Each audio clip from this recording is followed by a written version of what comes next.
Hey guys, today I'm going to share with you one of my favorite all-time recipes for my foolproof fudgy brownies. Now, brownies as a recipe are pretty easy to do. However, getting the texture right and getting the flavor right of an awesome brownie can sometimes take some doing. But not to worry, you are in for a treat because I am going to give you my 7 foolproof tips for getting a classic chocolatey fudgy brownie. So tip number 1 has to do with the chocolate, the most important part of this recipe.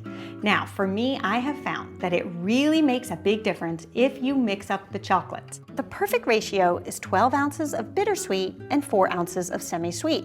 Now, the reason that this is important is the semi-sweet chocolate is going to give you a nice sweetness and a little bit of chocolate flavor. So most semi-sweet chocolates have about 35% cacao in it. So cacao is the bean that actually makes the chocolate. So it's really more sugar to chocolate. However, the bittersweet chocolate, a good bittersweet chocolate, will have anywhere from 60% to 70% cacao in it. So you're gonna get a lot more chocolate flavor and not as much sugar, but that's okay because we're gonna add a little bit more sugar as we go through. So I think this is the perfect ratio.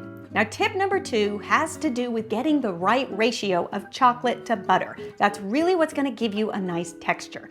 And I find that really a cup of butter is what you have to do. I know, but this is not dietary food, people. These are brownies. So unless you eat the entire pan, you don't have much to worry about. So in a saucepan, you're going to melt together your chocolate and butter just until completely melted and combined. Now here's tip number 3. The flavor of chocolate is really enhanced by the flavor of coffee. But rather than add liquid coffee to our mixture, which could dilute it a bit, we are going to add coffee granules. This is the instant coffee that you buy at the store that you can put a few teaspoons in a cup and add hot water and you have coffee. It's not the coffee grounds. The coffee grounds are not going to dissolve the way that the instant coffee will. So make sure you get the instant coffee. Go ahead and stir that up, and the heat from the chocolate will actually melt that coffee down into a nice smooth mixture. You're going to allow that to cool slightly, and then in a separate bowl, you're going to add 4 eggs and a cup of sugar.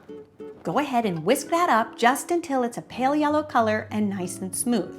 Now, the biggest enemy of a fudgy brownie is flour. If you use too much flour, you're gonna take your brownie from fudginess to cakiness in a matter of minutes. So here is tip number 4. Don't use a lot of flour.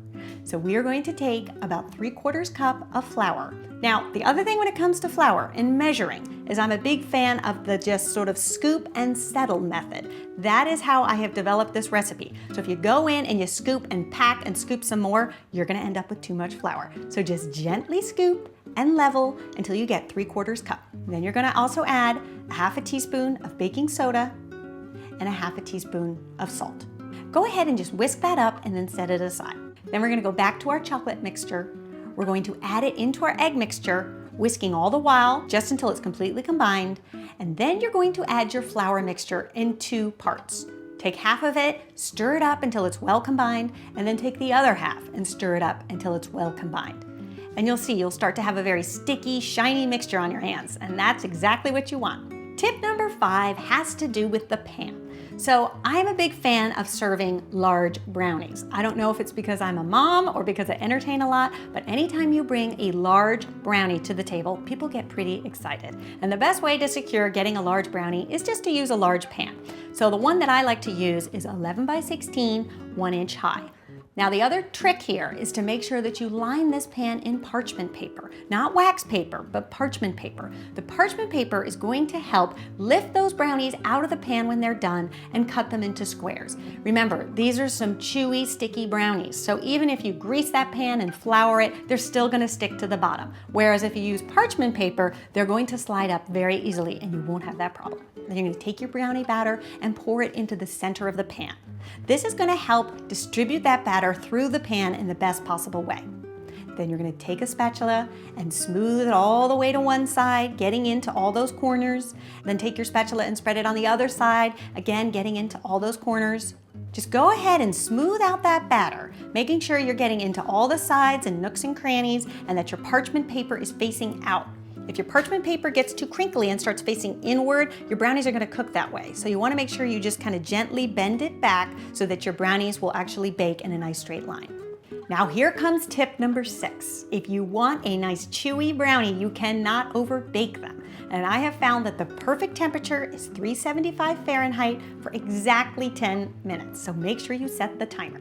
As your brownies bake, especially as you near to say the 9-minute mark, you'll start to see them kind of bubble up and they may raise up a little bit on one side. That's okay, do not be alarmed. That is what happens. But as your brownies cool, they'll all settle down.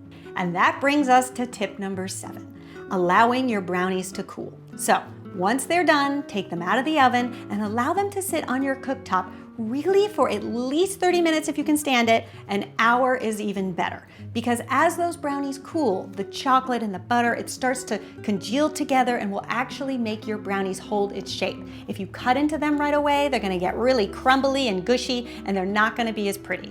Even better is if you're making this for a special event or a party, you should make them the day before, allow them to cool completely, then rest on your countertop covered in foil. That way, when you cut into them on the next day, you're gonna get nice, clean cuts. And then what I like to do is cut them into generous squares, put them on a platter, and then dust with a little bit of powdered sugar. And you will see, you will have one amazing brownie on your hands. Now, consider yourself warned, you do not want to be left alone in the house with these brownies. They are that good.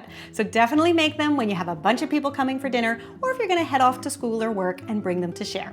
I hope you guys give this one a try. I think you'll find that chocolatey, fudgy brownie that we all dream of is definitely in your future. Give it a try and let me know what you think. I'll see you next time.